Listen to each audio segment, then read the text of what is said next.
Conexões IPSAT, Igreja Presbiteriana do Jardim Satélite, uma igreja para a glória de Deus. Que bom que podemos estar juntos mais uma vez aqui no podcast da igreja. Hoje temos o presbítero Marco Aurélio Ribeiro, uma alegria tê-lo conosco, a oportunidade que nós temos de conversar um pouco hoje sobre a vida e sobre o ministério e os trabalhos que o presbítero Marco Aurélio realizou e o que tem ainda pela frente para realizar, né? Presbítero Marco Aurélio, quem é o presbítero Marco Aurélio? Bem, eu costumo brincar, pastor, quando tem visitante na igreja, primeira vez que você está chegando, é presbítero Marco Aurélio. Na próxima vez já pode chamar de Marcão, né? Esse é o Marco Aurélio. Sou casado, 45 anos já casados com a Mara. Bênção de Deus na minha vida. Temos 3 filhos, Tiago, Débora e Marquinhos. Tiago tem um filho, que é o Gabriel. A Débora tem só 4. Letícia, Miguel, Daniel e Emanuel. Turminha grande. Corajosa ela, né? Corajosa. E o Marquinho ainda não tem filhos, né? Todos casados. O Tiago no diácono, o Marquinho diácono. O Felipe também era diácono, né? Agora está em disponibilidade. Mas a gratidão é uma família integrada no reino, né? Todos servindo, todos buscando crescer no Senhor, ensinando os filhos, né, deixando o legado que eu recebi dos meus pais, né, eu vejo ele passando para os filhos também, né, isso é bênção, isso não tem preço, o resultado disso é a eternidade, né? Amém. É a eternidade. A sua caminhada da sua vida espiritual, a sua conversão, as igrejas que você passou. Fala um pouco a herança familiar. Vamos voltar um pouquinho, pastor. Vamos voltar um pouquinho. Eu falei mais dos filhos do que da Mara. A Mara também tem a Mara tem um legado, né? Uma pessoa muito importante na minha vida. Como começou as coisas, né? O nosso relacionamento. A gente fazia parte da equipe Luz do Mundo, foi um ministério que nós participamos. A Mara, desde o início, eu entrei um pouco depois, foram 14, 15 anos nesse ministério. E a minha irmã também participava da equipe Luz do Mundo. Era uma equipe evangelística, a gente viajava fazendo programa de evangelização nas igrejas. E um dia, conversando com a minha irmã veio me dar um conselho. Falou: Marco, o dia que você for procurar uma namorada, tenha a Mara como referência. Uma menina cristã, uma menina amável, amiga, e foi dando uma série de referências da Mara, né? E eu achei muito interessante. E o tempo foi passando, só que a Mara namorava, né? Ela tinha um namorado. Depois ela terminou e eu ainda pensava assim, né? Poxa, é muita areia pro meu caminhãozinho, né? Mas eu falei assim, mas dá para dar 2 viagens, né?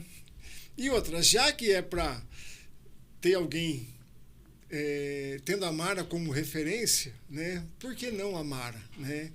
E Deus encaminhou as coisas, né? Então a gente tem caminhado junto, trabalhando junto, né? Na equipe, na igreja, encontro de casais, né? Então a Mara é bênção na minha vida, na vida das crianças, né? Eu sou muito grato a Deus pela esposa que eu tenho, né? Falando agora da sua vida espiritual, sua conversão. Então, foi no trabalho da equipe. No trabalho da equipe. Meus pais eram metodistas. Eles vieram para São José. Aqui em São José não tinha igreja metodista e eles frequentaram a igreja presbiteriana central. Lá eu fui batizado. E, inclusive, eu digo que a imagem mais remota que eu tenho da minha infância é do meu batismo. Eu no colo do meu pai, pastor Rubem Alberto me batizando, e na hora que ele colocou água na cabeça, molhou o terno do meu pai, né? Então, essa figura é a figura mais remota que eu tenho da minha vida, né? Exatamente do meu batismo. Certo. Né?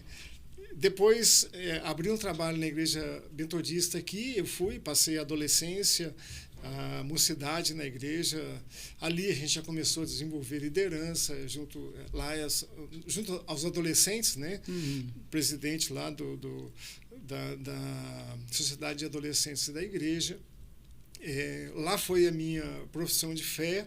Aí eu comecei a namorar a Mara. Já cantando na equipe. Já cantando na equipe. Eu tinha que descer ali no trevo do CTA, caminhar a pé até a Rua Nassau, lá na Vila Ema, na igreja metodista. E quando eu pegava o ônibus lá no Jardim da Granja, eu descia na porta da igreja presbiteriana. Então era muito mais fácil. Lá era a namorada, aí a gente foi para lá. Né? Aí nós nos transferimos para lá e frequentamos lá. Até que a gente mudou para o Satélite. Nós mudamos 2 ruas para baixo da onde é a igreja do Satélite. E mudamos no final de semana, num sábado, no domingo de manhã pegamos o carro, contornamos o quarteirão, passamos na rua Maricá, viramos, pegamos a Avenida Andrômeda e fomos para a Central. Durante a semana a gente conversou, eu e a Mara conversamos, e no domingo seguinte nós já ficamos na congregação, onde hoje é a igreja do Satélite. E não saímos mais. Somente nos trabalhos especiais que a gente vinha e participava na igreja central, até a organização. Na organização da igreja eu fui eleito diácono, cumpri o meu mandato de 5 anos. Fim do mandato eu fui eleito presbítero e estou aqui no meu 8º mandato. 8º mandato. 37 anos como presbítero. Está completando agora 42 anos, menos 5, 37 anos como presbítero. Mandato consecutivo na igreja. E ali na IPSAT, então, foi quando você mudou para lá, isso era que ano? O pastor Tiago era novinho, o Tiago tinha 1 aninho. Tiago tem quantos anos hoje? 40 aí. Vou entregar ele. O Tiago tem 42. Então. Isso vai 40 era congregação, anos. Exatamente. Isso vai 40 anos aí, PSAT. Mais de 40 anos de PSAT. 40 anos de PSAT. Porque era congregação ainda.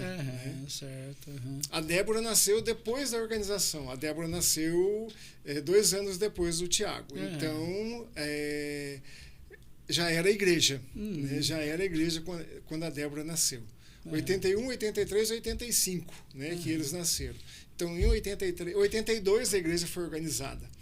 Né? Então, o Tiago já era nascido. É isso mesmo, 43 anos de PSAT. Fala um pouco da sua vida profissional, seus trabalhos, que você já realizou, sua vida profissional fora da igreja mesmo, né? Eu fiz o Senai, né, um curso em Taubaté e um curso de ferramentaria aqui em São José, pela GM. Depois eu fui para Ericsson, trabalhei alguns anos na Ericsson, até 78, quando eu casei, 77, 78 eu casei, eu trabalhava na Cone, fábrica de elevadores. Depois eu fui para a Embraer, foram 31 anos de Embraer. Eu saí um período, fiquei 4 anos fora. Foi um período que eu trabalhei na prefeitura, como administrador da Regional Centro. Né? Uma experiência muito legal, cuidar da cidade, conhecer muitas pessoas, né? A parte administrativa da cidade, a gente se relacionava muito com esse pessoal. E as amizades que eu fiz também com os funcionários, com os pares, né? Que são 4 regionais na cidade. Então a gente tinha um bom relacionamento, ficou uma amizade aí. E depois eu voltei para a Embraer, onde completamos ali 32 anos. Né? Um tempo de muito aprendizado, muitas mudanças, né? Tecnologia. Comecei na área de produção, fui para a área de métodos e processo e depois fui para a área de projeto.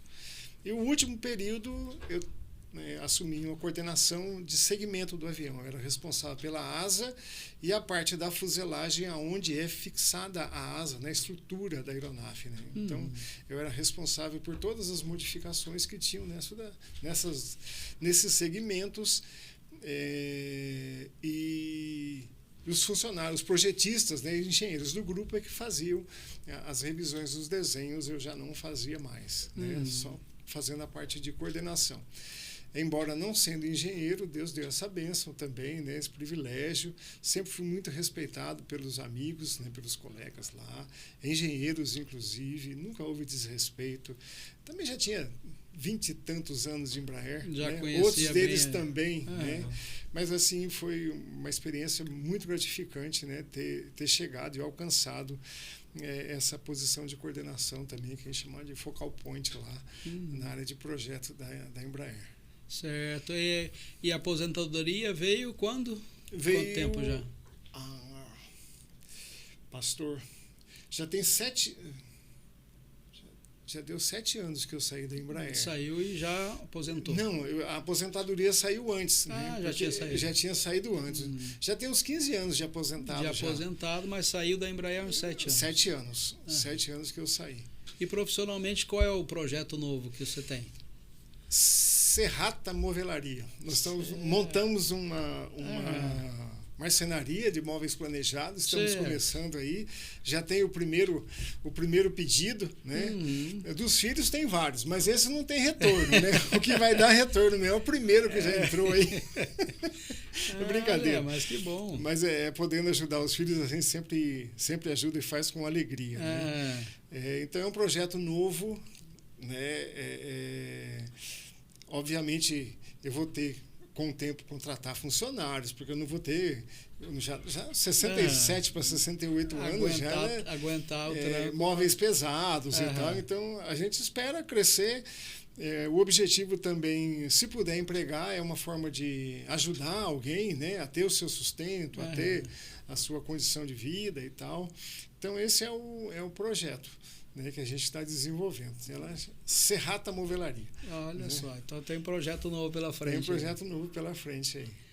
A Igreja Presbiteriana é uma igreja que funciona em concílios e você tem esse dom, essa qualidade de trabalhar dentro dos concílios, né? Fala um pouco desse tempo seu, não só na igreja local, mas também nos concílios, o que você já fez, que Deus tem te ensinado aí nessa caminhada. Como presbítero da igreja, tive a oportunidade, o privilégio, a honra, a responsabilidade de ser representante do conselho junto ao presbitério. Aí, do presbitério, ser representante ao sínodo. E do presbitério também ser representante nas reuniões do Supremo Concílio da Igreja. No conselho, já fui vice-presidente do conselho, tesoureiro, secretário de atas. Né? No presbitério, secretário de atas, secretário executivo. No sínodo, no presbitério, atualmente sou secretário executivo. No sínodo do Vale do Paraíba, fui por 11 anos secretário executivo. Agora voltei a ser o secretário de atas, na reunião que teve em julho do ano passado. No Supremo Concílio, eu estou no 2º mandato como 3º secretário da mesa do Supremo Concílio. Então eu digo assim, pastor, eu sempre fui um cara que não fiz política, né? Tem gente que fala que eu gosto de concorrer à eleição. Às vezes o pessoal indica, né? Coloca a gente na fogueira. Né? Nunca corri atrás, nunca fiz política, nunca fiz lobby para ser eleito, para nada. Né? E assim como presbítero, eu creio tudo que o presbítero poderia imaginar, tirando presidência de presbitério e presidência de sínodo, né? Deus me concedeu, assim, naturalmente. Né? As coisas aconteceram naturalmente. E eu louvo a Deus por isso. Né? É uma alegria poder servir. Tudo que a gente puder fazer, a gente faz. Né? Algumas coisas já não posso servir mais. Né? Minha mulher não gosta que não me deixa mais subir em escada para trocar lâmpada na igreja. Isso ela não quer que eu faça mais. Piso duplo lá. Então, mas o que a gente pode servir, a gente serve. Mas também uma pessoa que sempre serviu a igreja, né? Sempre batalhou, sempre teve ligado aí as ações do reino. Né? Então a gente é muito grato a Deus pela oportunidade que Ele dá para a gente servir. Né? Essa vocação conciliar, você aprendeu muito? Com certeza, né, pastor? Com certeza. Hoje, quando eu vou para uma reunião de presbitério, não é por vaidade e tal, mas a gente consegue participar de uma forma efetiva, com uma palavra de peso, pela experiência. Né? Tem presbíteros novos que vêm, pastores recém-formados, os pastores mais experientes e os presbíteros mais experientes, eles auxiliam os mais novos até eles terem a experiência e poder tocar um presbitério, um conselho, um sínodo, com a seriedade e a responsabilidade que precisa conduzir, né? Deus tem dado essa graça, essa condição para a gente, né? A gente vem aprendendo, Deus tem dado sabedoria e a gente pode, quando requisitado, participar, né, de uma forma efetiva, né? Na igreja local, na IPSAT ali, do tempo que você chegou na IPSAT para cá, então você tem uma leitura histórica muito grande da igreja da Presbiteriana do Jardim Satélite, né? Então, o que você pode contar dessa história? A visão que você tem da IPSAT no decorrer da história, desde a fundação lá com seus presbíteros iniciantes, né, até hoje, até o momento que ela está hoje. Qual é a sua leitura a respeito da IPSAT aí? Eu não sei, eu acredito que mais de 1.000 pessoas já passaram pela IPSAT nesses anos. Pelo né? número lá, mais de 1.000. Mais de 1.000. Entraram, saíram, temos um número significativo ainda hoje lá. A Igreja do Satélite tem uma marca muito grande, né, que é uma igreja acolhedora, né, uma igreja acolhedora. Então, quem chega ali normalmente é bem recebido. Pode acontecer um caso ou outro, a gente não pode julgar.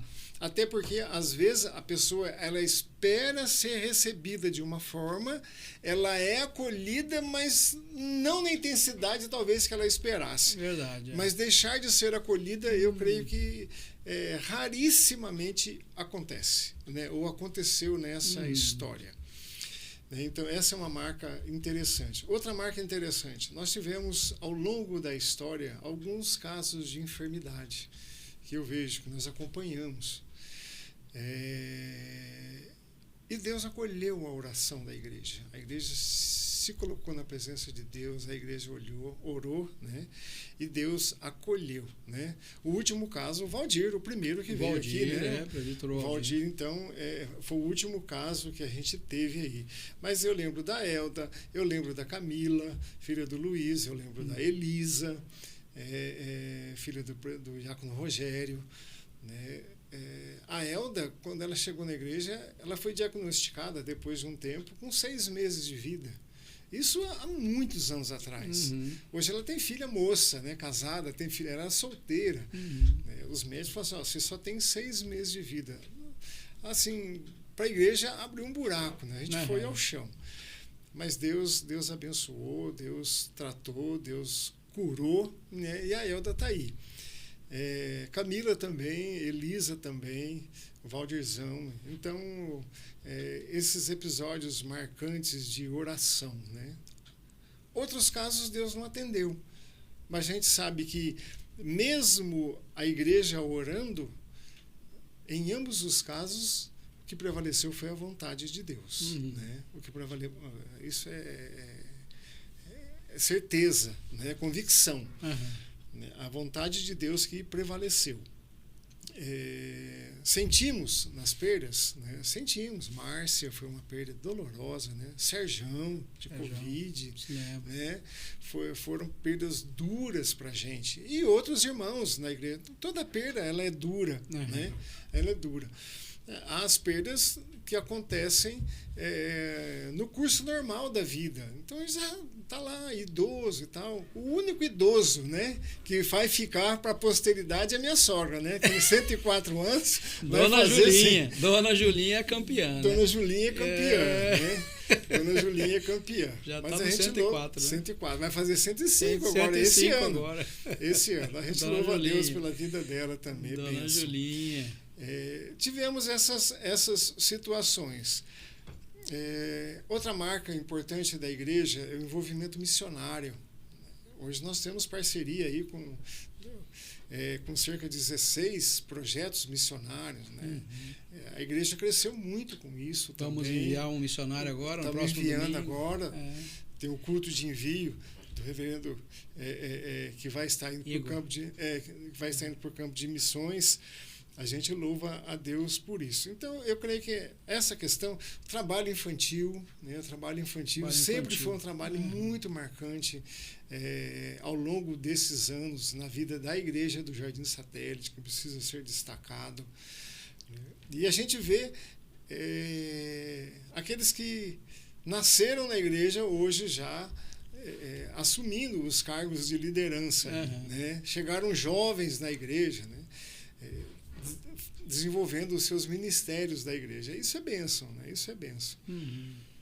A história aí já de 40 anos, né? Vamos falar um pouquinho da sua leitura pessoal aí. Então, algumas perguntas sobre assim, grau de importância. Eu queria ver com você a pessoa mais importante, que você considera uma pessoa mais importante na leitura que você está fazendo hoje, né? Qual é a pessoa mais importante na sua leitura hoje? Hoje, pastor, é a Mara. Né? A Mara é minha companheira. É lógico. Né? Não tem outra pessoa, né? A Mara é uma pessoa muito significativa na minha vida. Né? Tem várias pessoas que a gente ama. Hoje, essa leitura específica hoje, a sua esposa, a Mara, com certeza. Até pela dedicação, né? A dedicação que ela tem com a dona Julinha. Isso é a fase da vida, né? A fase da vida. Então... Quantos anos de casado mesmo? 47. 47 anos de casado. 45 anos de casado. Já está na década dos 40. Eu tenho que cuidar bem dela, né? Porque é minha missão cuidar da esposa, né? Mas ela, por toda a dedicação que ela tem com a casa, com a família, com os filhos, com a mãe, né? Ela se desdobra para fazer tudo isso. Né? Mas ela faz com carinho e amor. Né? Então, eu vejo assim, a Mara hoje, no dia a dia, é uma pessoa que merece destaque. A sua leitura é importante. Assim, você já trabalhou muito com música, você canta, você fez parte de alguns conjuntos. A música talvez seja mais difícil, mas uma música mais marcante para você, um cântico, um hino, uma música mais importante que você marcou a sua vida. Música, hoje, a música ela é meio dinâmico o negócio, né? Você tem hoje, você tem mais e tal. Tem etapas, né? Gratidão de Raquel Novaes, eu creio que é uma música que fala muito ao coração, né? Gratidão de Raquel Novaes, é de coração, Gerson Borges. Agora, se o senhor falar melodia para mim só tem uma. Água por sobre as pontes, aquela do Elvis Presley, né? Aquela melodia lá, para mim, ela é fantástica, ela é única. Em termos de melodia. A música é em inglês, a gente vê a tradução e tal. Teve uma dupla sertaneja que tentou fazer uma tradução. Mas tira a letra, toca só a música, a melodia, para mim, é fantástica. Marcou a sua memória. Eu acho Águas Turvas sobre a Ponte, alguma coisa assim. O Elvis Presley que gravou essa música aí. Histórica, né? Um texto sagrado, um texto da palavra que marca a sua vida. Sobre tudo que deve guardar, guarda o teu coração, porque dele procedem as fontes da vida.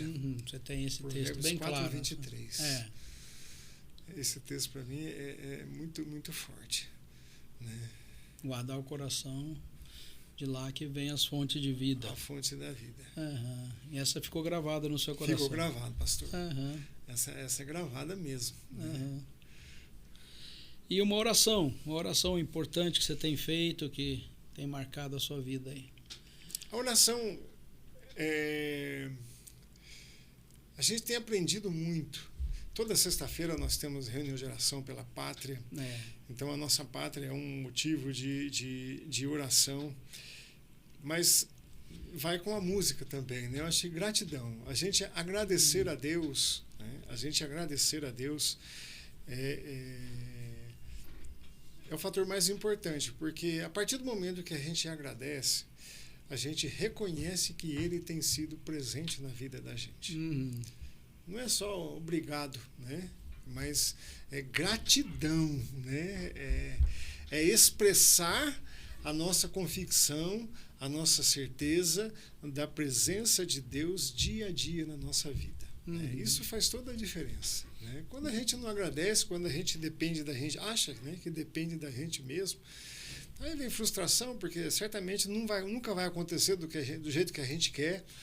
Mas quando a gente olha e vê Deus conduzindo as coisas na vida da gente, a gente pode agradecer, porque sabe que Ele está presente, para onde que a gente pode ir ou não, a dificuldade Ele fortalece. Então, a presença de Deus é fundamental. Então, agradecer, eu creio que é oração. Gratidão é o ponto de referência aí, né? Para a nossa oração, com certeza, esse é uma boa lembrança, uma boa marca da nossa caminhada. Então, um conselho que você tem para dar aos nossos ouvintes. Que conselho você daria para aqueles irmãos que estão nos ouvindo hoje? Já dei. Já deu. Mas aí resume para nós qual é o conselho. Já dei o conselho. Estamos caminhando por tempos difíceis. A gente vê aí a mídia, as autoridades... O tempo de restrição com relação à missão da igreja de pregar o evangelho, a gente vê que essa restrição já está às portas. A gente vê perseguição em outros países, existe o quadro, né, dos países onde a perseguição é maior. Eu creio que a gente já começa a entrar no rabo da fila, vamos dizer assim, e a gente pode começar a subir nessa fila por conta de restrição.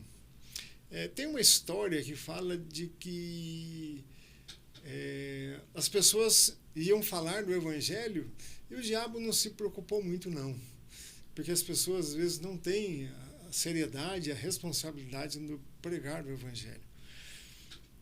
Mas quando um dos seus súditos chegou para ele e falou assim: olha, diabo, a igreja está orando.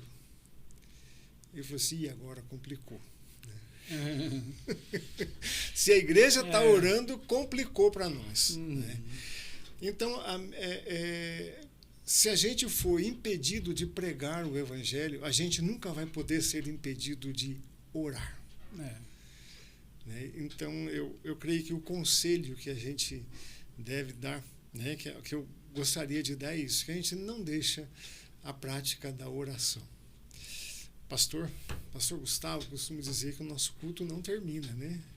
A adoração, a intercessão, a expressão de gratidão, ela continua depois que a gente sai da igreja, né? Então, eu vejo assim, a oração seria o conselho, né? O meu conselho, né? Não deixe de orar, né? Não deixe de orar. E intensifique mais, né, o tempo de oração. Ele não é vão. Ele não é vão. E a gente tem que santificar, né? Porque a Bíblia fala que muito vale por sua eficácia a oração do justo. A oração de quebrantamento é uma coisa, né? Mas quem leva uma vida despreocupada com a palavra de Deus e quer orar pedindo as coisas, Deus não vai atender. Fica uma oração sem sentido. Sem sentido, né? Sem sentido. Mas Deus pode... A oração move montanhas, né? A fé move montanhas, a oração e tal. Eu creio que seria esse o conselho para os nossos ouvintes hoje. Presbítero Marco Aurélio, muito obrigado pela sua disposição de estar conosco aqui. Agora a IPSAT já conhece melhor a história do presbítero Marco Aurélio há tanto tempo, né, que está aí. Principalmente os nossos novos membros têm a oportunidade de conhecer mais o presbítero Marco Aurélio. Eu agradeço a oportunidade de participar e, em segundo lugar, eu queria parabenizar pela iniciativa, né? Essa é uma iniciativa muito joia, muito legal. Amém, também estamos gostando. Parabéns. Parabéns. Vamos terminando Conexões IPSAT. Incentivar você, nossos ouvintes, a interagirem, compartilharem e enviarem sugestões. Outras pessoas que vocês queiram conhecer também aqui no Conexões IPSAT. Agradecemos aí ao nosso produtor Itor Takayama, tem conduzido essa experiência, tem sido muito gostoso a gente ter essa oportunidade. Conexões IPSAT, Igreja Presbiteriana do Jardim Satélite, uma igreja para a glória de Deus.